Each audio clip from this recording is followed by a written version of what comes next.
Good morning, children. Now this is the lecture 3 on the dimensional analysis. We are beginning this lecture from the NCERT simple question. Calorie is a unit of heat energy and it equals about 4.2 joules, where 1 joule is equal to 1 kilogram meter square second minus 2. We employ a system of units in which the unit of mass equals to alpha kg, length equals to beta meter, time is gamma seconds. Show that the calorie has a magnitude 4.2, alpha minus 1, beta minus 2 and gamma square in terms of the new units. So N1 is equal to 1 calorie is equal to 4.2 joules or is equal to 4.2 kilograms meter square second minus 2. Here M1 is equal to 1 kilogram, L1 is equal to 1 meter and T1 is equal to 1 second. M2 is equal to alpha kg, L2 is equal to beta meter, T2 is equal to gamma second. Now heat energy is having the dimensional formula ml square T minus 2. We have read in the uses of the dimension, that is N2 is equal to N1, M1 upon M2 to the power, here the power is 1, where it is not written, 1, L1 upon L2 to the power 2, T1 upon T2 to the power minus 2. Very simple, 4.2 is the given value, it is 1 kilograms and it is the second unit, alpha kg is given, here 1 meter, beta meter and 1 second and gamma second. So if you solve it, kilogram will be cancelled out, alpha जब ऊपर जाएगा तो it is -1, beta ऊपर जाएगा -2 और gamma -2 है तो ऊपर जाएगा तो प्लस में आ जाएगा. तो N2 की वैल्यू आ जाएगी 4.2, alpha to the power -1, beta to the power -2 and gamma square. This is based on we have calculated, and that is the use of the dimension. That means we can change the value from one unit to the another value. Similarly, take another question from the NCERT, that is when the planet Jupiter is at a distance of 824.7 million kilometers from the Earth, its angular diameter is measured to be 35.72 seconds of arc. Calculate the diameter of the Jupiter. Here d, the value of the d is given in the kilometers and the value of theta is given 35.72 seconds of, so it is the second, so 60 into 60, and if it is converted into radians, so 1 pi radian is equal to 180 degree. तो इसके according हम इसको radian में change कर लेंगे. तो इसको change करके ये कैलकुलेशन आपको घर पे ही करना पड़ेगा, हमने डायरेक्ट लिख दिया है तो इसको कैलकुलेशन करके देख लेंगे. एंड थीटा की वैल्यू आ जाएगी 1.731 इंटू 10⁻⁴ रेडियन. तो लीनियर डायमीटर क्या हो जाएगा, capital D is equal to small D into theta. Values put up कर देंगे और इसको कैलकुलेशन इसका करके देख लेंगे. 1.427 into 10⁵ kilometres. Now children, we are just taking the today's topic, that is the differentiation, in which the class 11th students, they are feeling the difficulty, and that is try to understand very clearly. Suppose very simple equation is given, 3x minus y is equal to 2 or 3x minus 2 is equal to y, that means y is equal to 3x minus 2. If you substitute x is equal to 1, it is fixed that y is equal to 1. After substituting x is equal to 1 here, it is 3 minus 2 and y is fixed. That means y is dependent on the value of x. If you put the x is equal to 2, then y is equal to 4, because 3 2 is 6 minus 2 it is 4. So here I want to say that the y is totally dependent on the value of x. This fact we are representing in the differentiation calculus, that is y is equal to the function of x. It simply means that the value of the y is dependent on the value of x. If the x value is slightly changed, then the value of the y will also be changed. So delta x is the small change in the value of x and delta y is the small change in the value of y. So if you write y plus delta y is equal to f x plus delta x, दोनों को minus कर लें, y plus delta y minus y is equal to F X plus delta X minus F X, and this here you will get this y cancel out, delta y upon delta x, delta x से हमने दोनों तरफ divide कर दिया है, F X plus delta X minus F X upon delta X. इस चीज को हम लोग क्या लिखते हैं, dy बाई डी एक्स. जब हम इसमें लिमिट्स लगा देते हैं delta x tends towards the zero, ये हमने लगाया कि डेल्टा x की वैल्यू बहुत ही स्मॉल है, it is represented by delta x. सो अगर हम ये वैल्यू लगा देते हैं तब हम इसको क्या लिखते हैं, जब लिमिट हम लगा देते हैं तो इसी को हम लिखते हैं dy बाई डी एक्स. लेकिन इसको हम पढ़ते कैसे हैं, dy by D x of y. Generally पढ़ाते समय हम लोग भी ऐसे ही बोलते हैं dy बाई डी एक्स, ऐसा लगता है ये न्यूमरेटर है ये डिनोमिनेटर है, लेकिन ऐसा नहीं है. D by D x is the symbol of differentiation, और किस क्वांटिटी का हम डिफरेंशियल निकाल रहे हैं वो क्वांटिटी y है. तो इसको ऐसा प्रोनाउंस करना ज्यादा अच्छा रहता है, D by D x of y. It is read as differentiation of y with respect to x is called the instantaneous rate of change of y with respect to x. यानी कि y की value x के respect में किस तरह से instantly change हो रही है उसका रेट पता लग जाता है. अगर ये ग्राफ हम देखें, it is the x axis, this is the y axis, and this is the curved graph. We can consider the 2 points a and b. Here it is the location is x and y, and here b is having x plus delta x, y plus delta y. So this is the delta y and this is delta x. This is the y is equal to function of x. यानी ये जो graph represent किया गया है वो किस equation से represent किया गया है, y is the function of x. So इस तरीके से डिफरेंशिएशन का केवल इतना ही मीनिंग है that how the value of the y is dependent on the value of x.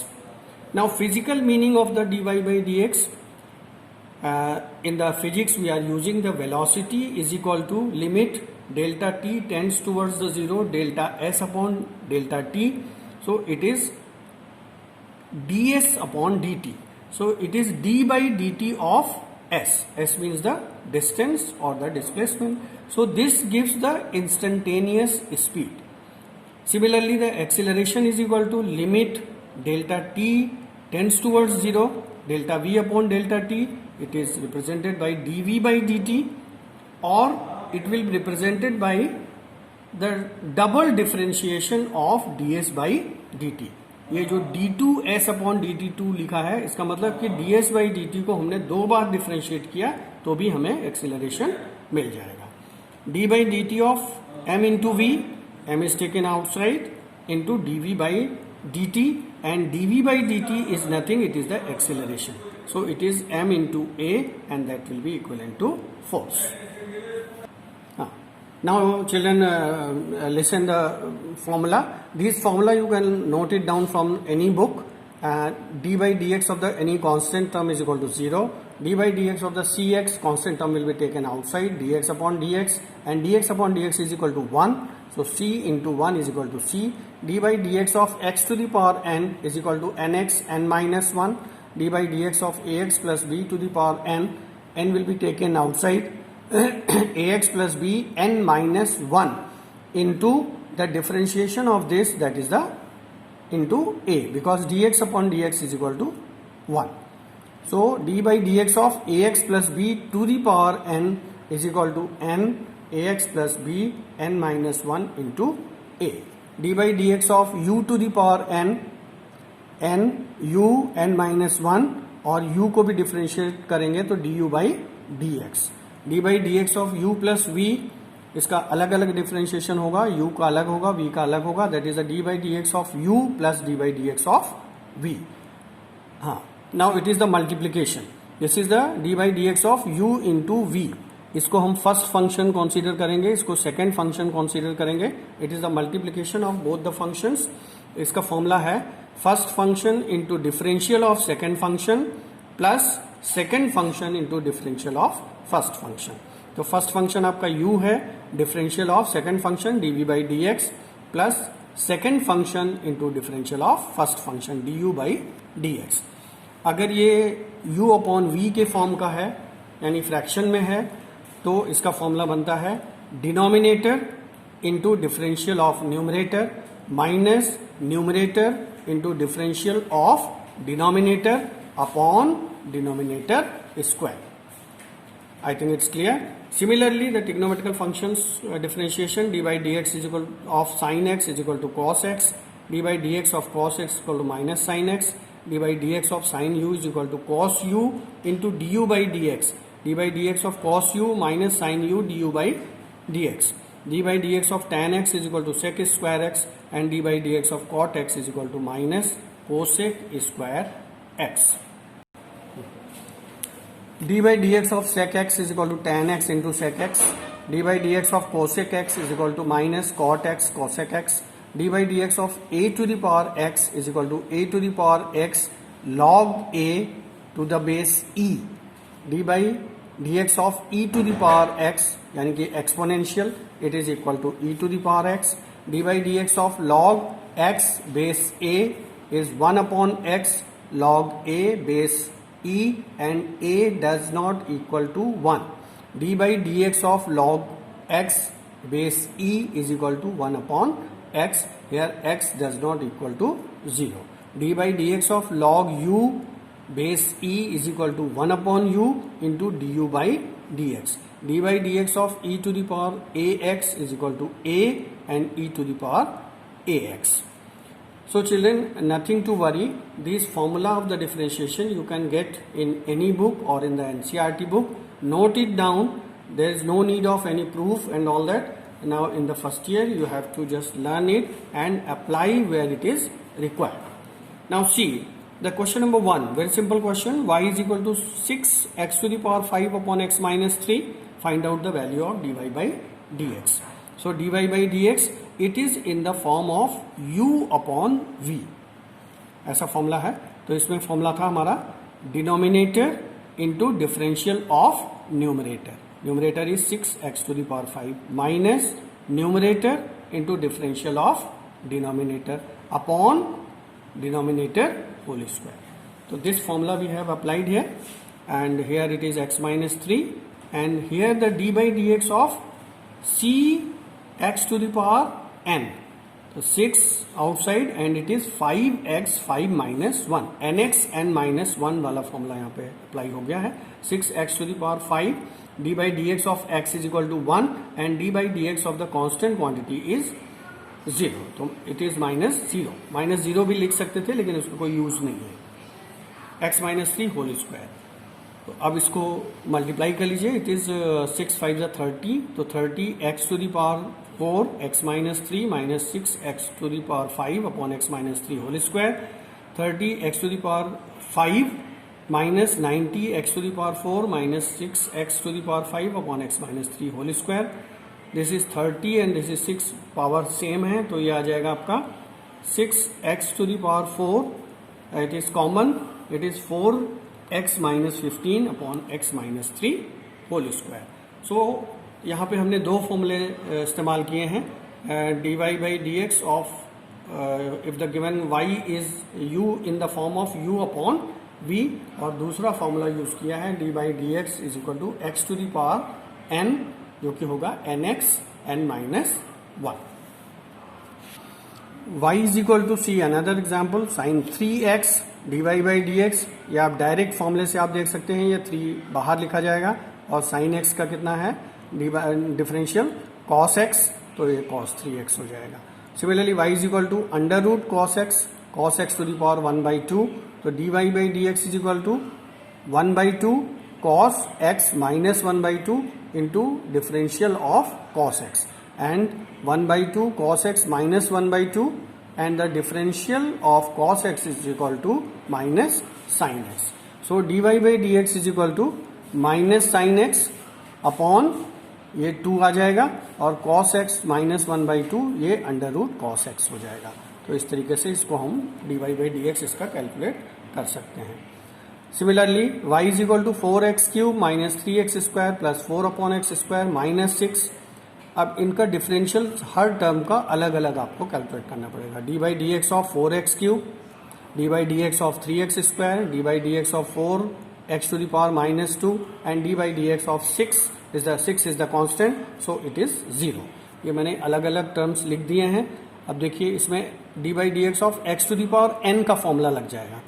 4 तो बाहर आ जाएगा, तो 3x 3 माइनस 1, इस तरह से 3 यहां पे आ जाएगा. 2x 2 माइनस 1, 4 और x to the power minus 2 हो जाएगा, तो minus 2 x to the power minus 2 minus 1 और D by D x of 6 it is the constant term. इसका डिफरेंशियल 0 होगा.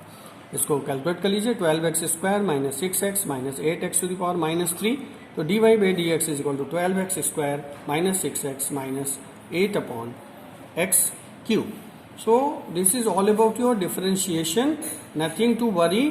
Only you have to understand that with the help of the differentiation, we can get the velocity, we can get the acceleration in the physics.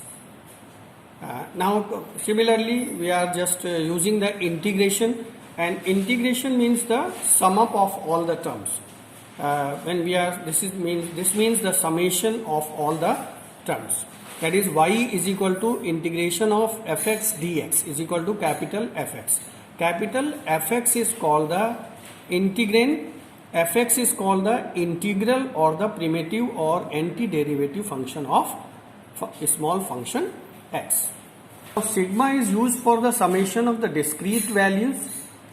Sigma also means the summation and integration also means the summation. So, sigma is used for the summation of the discrete values, while the integration is used for the summation of the continuous function. When the graph is not the straight line, it is the curved line. So work done against a variable force. If the force is variable, force is not fixed, you know W is equal to F into D.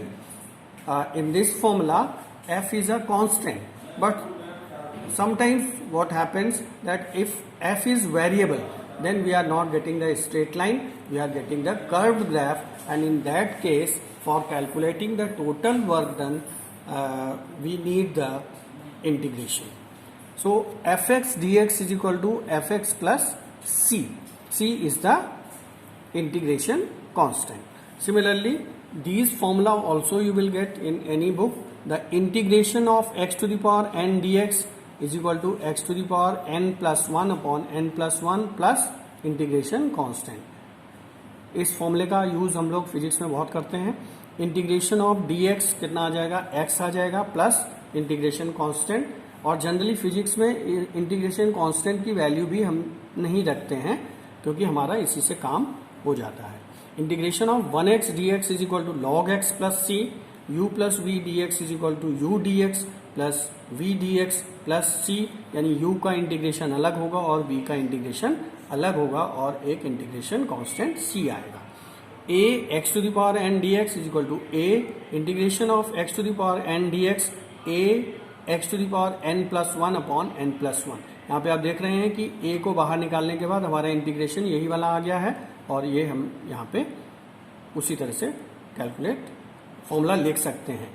a to the power x dx it is a to the power x upon log a plus c. e to the power x dx is equal to e to the power x plus c. e to the power ax dx is equal to e to the power ax upon a. Differentiation में देख रहे होंगे ये जो extra term रहता है वो multiply हो जाता था. यहाँ पे इंटीग्रेशन में आप देख रहे हैं कि ये डिवाइड हो रहा है. ये जब आप क्लास 12th में आएंगे तो आपको डिफ्रेंशिएशन और इंटीग्रेशन पढ़ाया जाएगा तो आपको बहुत अच्छे तरीके से क्लियर हो जाएगा कि ये नीचे क्यों आ रहा है और वहाँ पे मल्टीप्लिकेशन में क्यों आ रहा था. यहाँ पे अभी आपको ऐसे ही अगर आप समझना चाहते हैं तो डिफ्रेंशिएशन में जो एक्स्ट्रा टर्म होगा that will be multiplied and integration में अगर जो एक्स्ट्रा टर्म आएगा that will be divided plus सी.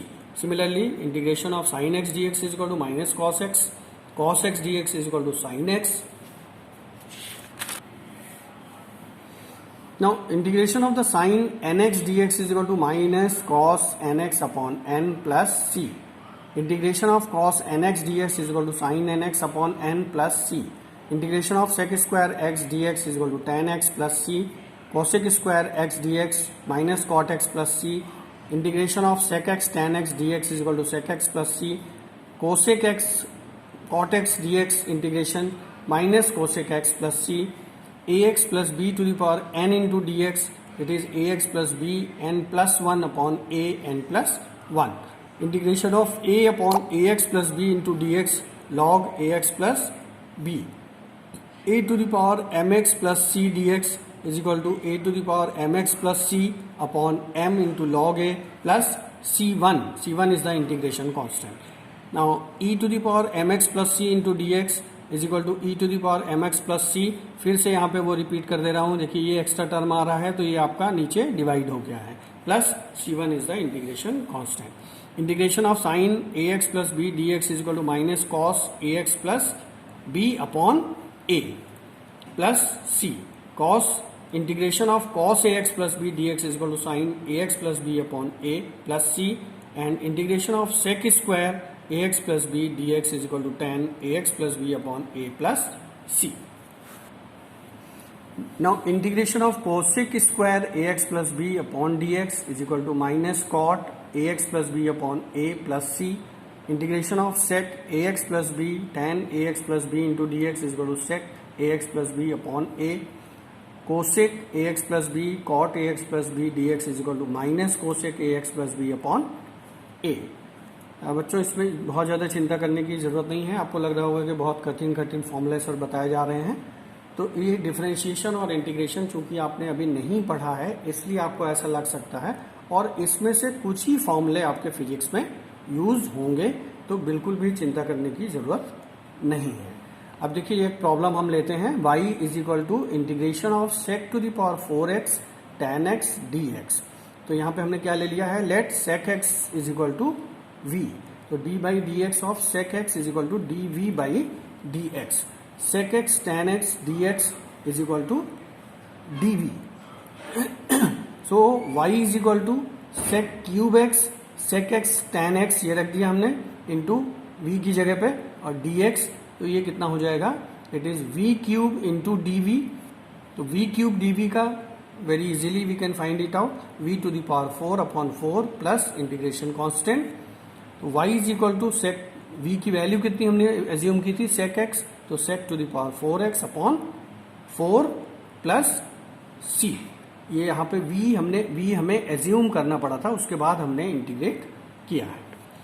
इसको थोड़ा सा आप लोग एक दो बार देख लेंगे तो आपको समझ में आ जाएगा। बी दूसरा एक एग्जांपल देखिए, y is equal to 2x plus 5 to the power 7 into d x. ये कितना हो जाएगा, इसको अगर हम x मान लेते हैं तो x n प्लस 1, तो यहाँ पे 7 प्लस 1 अपॉन n प्लस 1